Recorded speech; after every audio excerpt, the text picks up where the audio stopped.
मुल्तान में मजलिस-ए-वहदत-ए-मुस्लिमीन की महंगाई के खिलाफ एहतजाजी रैली पर पुलिस ने धावा बोलकर 10 रहनुमाओं को गिरफ्तार कर लिया है। इस पर हम बात करेंगे डॉन न्यूज़ के रिपोर्टर तासुर सुबहानी से।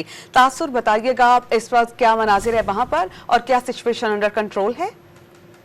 जी बिल्कुल समिया, मैं आपको बताऊं कि आज न्यू मुल्तान के इलाके में गुलशन मार्केट में जो है वो मजलिस वहदत-उल-मुस्लिमीन के जो रहनुमा और कारकुन थे वो महंगाई के खिलाफ एहतजाजी रैली निकाल रहे थे, जिस पर जो है वो थाना न्यू मुल्तान पुलिस और थाना शाहरुख आलम पुलिस का जो है वो दावा बोला गया। वहां पर जो एहतजाज करने वाले कारकुन थे उनको हिरासत में ले लिया गया है। मैं आपको बताऊं कि यहाँ से 10 कारकुन को जो है वो हिरासत में लिए है, जिनमें जो सूबाई सदर हैं अल्लामा इक़्तिदार नकवी, उनको भी जो है वो यहाँ से हिरासत में लिया गया है। इस हवाले से हमने पुलिस ज़राए से जब बात करने की कोशिश की तो उनका ये कहना था कि जिला भर में जो है वो दफा 144 का निफाज है, किसी भी किस्म की रैली और जुलूस की इजाजत नहीं है, जिसके पेश नजर जो है इनको यहाँ से हिरासत में लिया गया है और इनको यहाँ से अब थाने मुंतकिल कर दिया गया है। दूसरी जानब मैं आपको बताऊं कि जो मजलिस वहदत-उल-मुस्लिमीन के रहनुमा है, उनका गिरफ्तारी से कबल यही कहना था कि वो पुरअमन मुजाहरा कर रहे हैं, वो सिर्फ अपनी आवाज जो है वो हुकूमत तक पहुंचाना चाहते हैं। महंगाई और बिजली के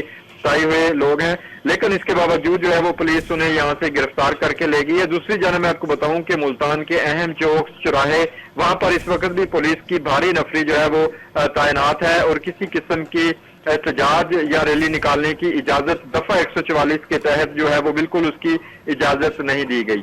जी बहुत शुक्रिया, आप हमें अपडेट कर रहे थे तासुर।